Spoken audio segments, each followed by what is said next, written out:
მოგესალმებით მეგობრებო, სასაცილოა სატირალი რო არ იყოს, ერს ღმერთის გარეშე უნდა ქვეყნის მომართვა, თან ღმერთის სახელით. და ამავე დროს ყველანაირ უბედურებაში, სიბინძურეში, სიმყრალეში არის გასვლილი. გამონაკლისი შემთხვევების და ადამიანების გარდა. ილია მეორე, ვისაც ადიდებთ, რას მოგიწოდებდათ, რომ საქართველოს მიწა არ იყიდება არც ერთ შემთხვევაში. რომ მკითხოთ, მაგრად გიყვართ და კერპად ყავთ გადაქცეული. ეს რიტუალები, ზიზილპიპილოები, ზეზეული მოქმედებები შესიზღორცებული გავთ გენეტიკის დონემდე ფარისევლებს. მაგრამ საქმეზე რომ მივა, ის ილია მეორეს სინამდვილეში თქვენ არ გიყვართ. მაგრამ რატომღაც თუ მასზე კრიტიკას დაიწყეს ვინმე, იქ უკვე ენთებით. რა განთებთ? სიაფანტი, მეტი არაფერი. ხშირ შემთხვევაში. როგორ შეიძლება პატივსცემდე გიყვარდეს შენი მესაჭე, რადგან ის ჩემთვის პატრიარქი არ არის, მაგრამ თქვენთვის ხო არის? რომელიც მოგიწოდებთ ასე, რომ ეს არასწორიაო, მაგრამ საქმეს რომ მიდის, თითქოს და არ გესმით. დაყრუდით, დამუნჯდით, დაბრმავდით.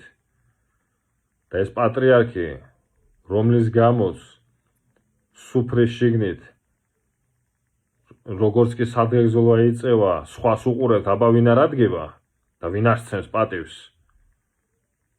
საქმეზე რომ მივა, პირველ რიგში თქვენ არ გაინტერესებთ სინამდვილეში ის რა საუბრობდა და რა იყო ამის მიზეზი. მერე, საქართველოს ქართველების გარეშე როა გეგმა ამ ურია გვარგადაკეთებულ სულ გაყიდულებს, ასევე სომხებს, მე მათ ცალკე აღებული არ ვერჩი, ვინც ნორმალურია, კარგი, რამდენი ცუდია ქართლში. მაგრამ გვარი რო გადაიგეთა, მისას რო ღალატებს, ან შეფარვით რო შემოვა შენთან და იმას გაჯერეს თითქოს და შენიანია, რა დონის ბრიყვი უნდა იყო, რომ ამას ამდენი წლის განმავლობაში ვერ ხვდებოდე, ვერ აანალიზებდე, თუ შენ თვითონაც არ ხარ გაყიდული, ან დამონებული, სულით ხეიბარი, რიგითი ვითომ განვითარებული ადამიანი, რომელიც დასულია ღორის მდგომარეობამდე და ეს ღორი გასწავლის, როგორ უნდა მომართო ქვეყანა. კაცი, რომელიც საკუთარ თავშია დაცემული პირუტყვის დონემდე. ბევრმა არ იცის ისიც, რომ არსებობს ორი ეკლესია, ზეციური, რომელიც არის მოზეიმე და მიწიერი, რომელიც არის მებრძოლი. და აგრეთვე არსებობს ორი იერარქია, სამღვდელო და სამეფო, ჯვრის ორი ფრთაც ამას განასახიერებს.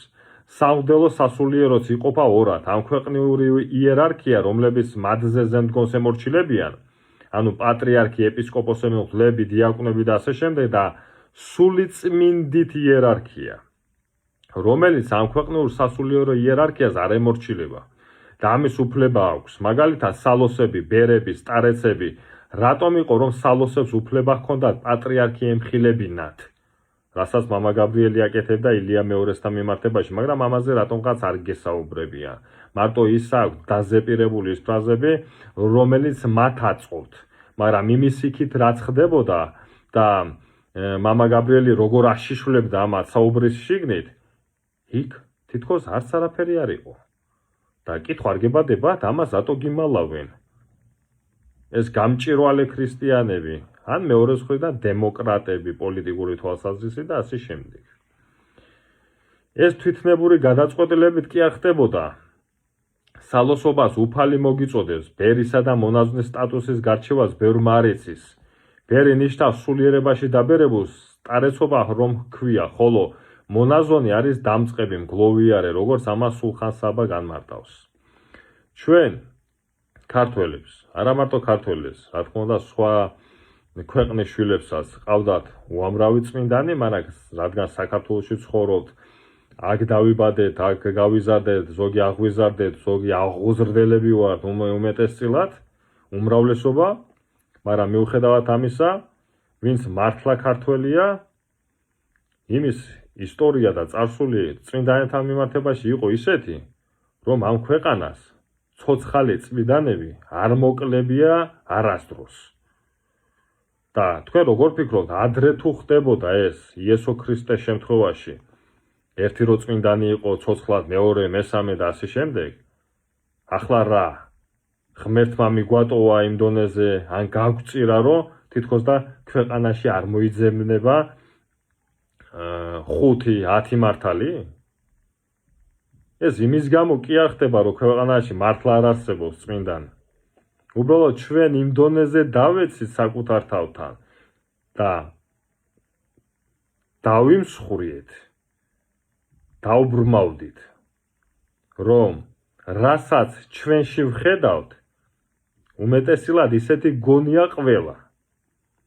და არადა დღესაც არსებობენ უმაღლესი დონის განხრობილები, წმინდანები, უბრალო ადამიანები, რომლებშიც არის ღმერთი და ისინი არიან ღვთის გამტარუნარიანები, ასევე განდობილები, რომელსაც ღმერთმა გაანდო ის უმაღლესი ცოდნა, რაზეც არ გესაუბრებიან არც პოლიტიკაში და არც დღევანდელ ეგრეთ წოდებულ საპატრიარქოში. რადგან ყველაზე მეტი სიმყარალე ჩაბუდებულია სწორედ იქ. და თქვენ გეუბნებიან იმას, რომ ნუ განიკითხავ.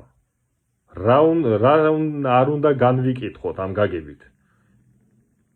რომ ამდენი სიმყრალე, რაც ერში ხდება, გენოციდიდან დაწყებული, გაჭირვებით, კვლელობებით, დღე არ გადის რაღაცა სიგიჟე რო არ ნახო, თუნდაც ტელევიზორს რო ჩართავ, რასაც იშვიათად ვთავ, მაგრამ ვიცი რაც ხდება. ეს ფიქრობთ, რომ ასე უბრალოდ ზერელეთ ციდან მოვიდა და ეს უბედურება დაგვატყდა თავს? არა. ამაში ყველანი დამნაშავეები ვართ, ზოგი მეტად და ზოგი ნაკლებად. მაგრამ ადამიანი, რომელიც შენ მიზანმიმართულად განადგურებს ჭყალებში ადამიანი, გინდ ეკლესიის პირი იყოს, გინდ პოლიტიკური, გინდ მედიის, გინდ მეცნიერების, ჭყალებში მეცნიერების, ვაი მეცნიერების, გინდ ისტორიკოსების, ამათმა რომლებმაც მთელი ჩვენი საქართველოს ისტორია გააყალბეს, რადგან არიან გამყიდველი ნაბიჭვრები, უმეტესობა. და გიყალიბებენ იმას, რომ იცი რა, შენ იქიდან კი არ უნდა დაეწყო, აქედან, როდესაც ჩვეულებრივი ხურდაზე დახურდავებული ისინი არიან პირუტყვები. და ნაწილი დაკომპრომატებდა და ნაწილი ვისი ჯიშია და ვის ემსახურება, ეს კიდე ცალკე საკითხია. მაგრამ შენ ქართველო ამ დონეზე რო გაჩაჩანაგდი, რომ შენი წარსული არ გახსოვს, შენი წარსული დაგავიწყეს, დაივიწყე, ნერთფილობაში გადაეშვი, არც ცხელი ხარ, არც ცივი ხარ და გახდი თბილი, იმიტომ გადმოგანთხევს ღმერთი პირიდან, ვინც აი ასე მოქმედებს. და დამნაშავეობა მდგომარეობს იმაში, რომ ჰერი, რომელიც დაუთმოს ხვებს, ასპარეზს და თვითონ მასპინძელი სტუმრის როლში გადავა მისივე ქვეყანაში და სტუმრებს ამასპინძლებს მის თავს, მეტი ზღირსი ვართ. და არავის არ დააბრალო ასე დროს არაფერი. კი შეიძლება ვიღაცაზე შენზე მეტად დამნაშავე იყოს ეს ქვეყანა რო გაიყიდა, მაგრამ ისეც არ ხდება, რომ ყველაფერი დავაბრალეთ სხვას. შენს დამნაშავე ხარ და ჩვენ და ყველა.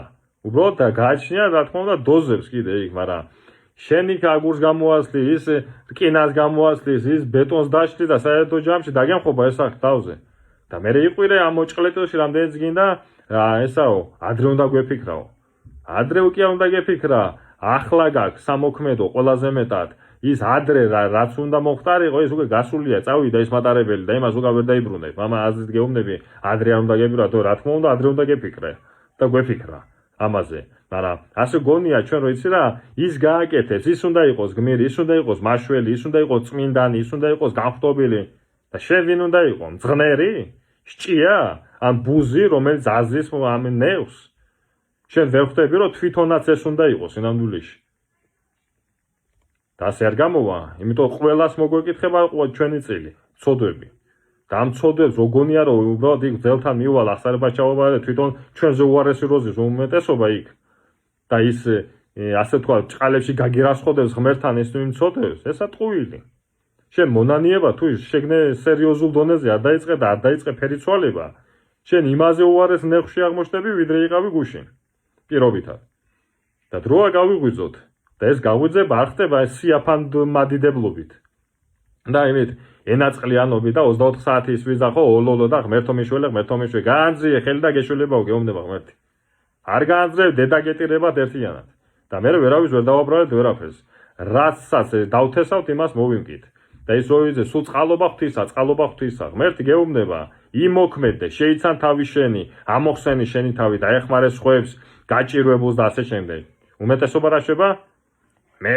მე უნდა მქონდეს ეს, მე უნდა ვიყო კარგად, მე უნდა ვიყო მაგარი, მე უნდა ვიყო ყველაფერი, მე უნდა ვიყო სხვაზე კარგი.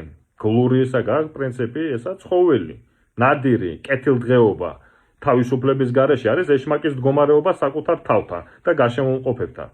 თქვენ ეშმაკი ღმერთში აგერიათ. და ღმერთი არის თავისუფლება და სადაც თავისუფლება იქ მონობას არ ეგუებიან და სადაც მონობას ეგუებიან იქ თავისუფლება არ არსებობს. დიდება ქრისტე ღმერთშია ცოცხალწმინდანებში და წმინდა უბრალოებაში. დროა გავიღვიძოთ და ვიმოქმედოთ ისე როგორც სულს, გულს და გონებას შეშვენეს და არ ამპირ უტყვევს. რასაც გახვევენ ამდენი წლის განმავლობაში თავს და ეს ერი კიდე ჩაჯმულ პოზიციაში ითქმეს ამას. რომ თითქოს და ესა ხვალინდელი დღე თუ გაივა ბიძინა გამოკეთდება და ის საპატრიარქო განათდება. არაფერი არ მოგივად უარეს დღეს აღმოჩნდებით. დიდება ქრისტე ღმერთს.